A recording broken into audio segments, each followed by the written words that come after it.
El siguiente proyecto se realizó un análisis de sustentación y arrastre de un perfil alar. Por medio de Airflow, que es un software de simulación 2D, se simuló un túnel de viento a 10 metros por segundo, en donde se realizaron 3 pruebas. Para las primeras 2 pruebas, la posición del ala está a propósito colocada simétrica a la altura del vuelo. En la primera prueba se puede apreciar cómo varían la velocidad del viento a medida que éste se mueve por ella.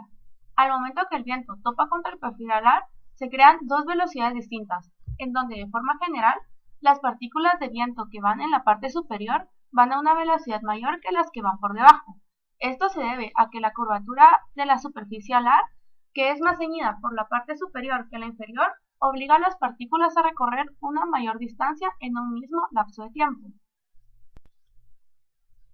La curvatura alar también tiene como ventaja que hace que las partículas de viento se adhieran con mayor facilidad a la superficie, es decir, que incrementa el efecto Coanda, logrando que de esta forma reducir la resistencia al aire y la creación de torbellinos. Es importante notar que al principio tenemos un flujo laminar y hacia el final una zona de turbulencia. En la segunda prueba se puede observar cómo se distribuyen las presiones en el perfil alar. En la parte superior del ala se crea una zona de baja presión, mientras que en la inferior una zona de alta presión. Esto se puede explicar por medio del principio de Bernoulli, el cual establece que un fluido que pasa a mayor velocidad sobre una superficie crea una disminución de presión. En esta posición específica la distribución de presiones no es tan notoria, debido a la forma curva, tanto por arriba como por debajo del ala. Esto quiere decir que esta no es la posición óptima de vuelo para este perfil. Este tipo de perfiles alares tienen la ventaja que tienen menos resistencia al aire y por lo tanto pueden ir a mayores velocidades, y también por su forma casi simétrica se puede volar invertido. Pero para lograr tener un efecto de sustentación significativo es necesario variar el ángulo de ataque.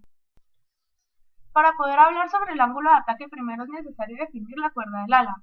Esto es una línea recta imaginaria que se traza desde el borde de ataque hasta el borde de fuga, con lo que muestra el punto medio entre cada borde. El ángulo de ataque es el que se forma entre la cuerda del ala y la dirección del aire relativo.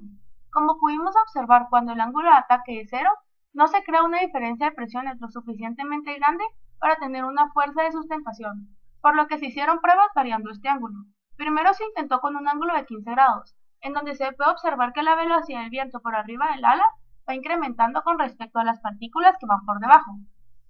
Pero aún no es el ángulo óptimo, porque no se está aprovechando todo el perfil alar, por lo que se cambió a un ángulo de 30 grados, en el que se puede observar que, como en el ejemplo anterior, la velocidad del viento incrementa en la parte superior y al final del ala se empieza a crear una zona de turbulencia.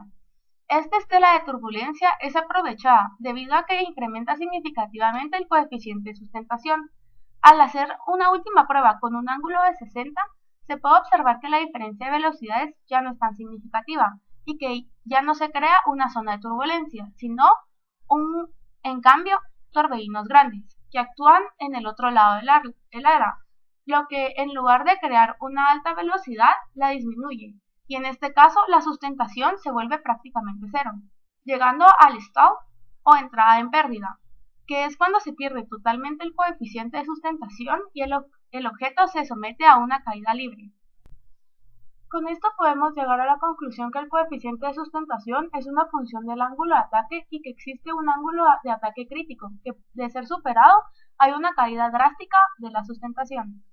Muchas gracias y este fue nuestro proyecto de análisis de un perfil alar.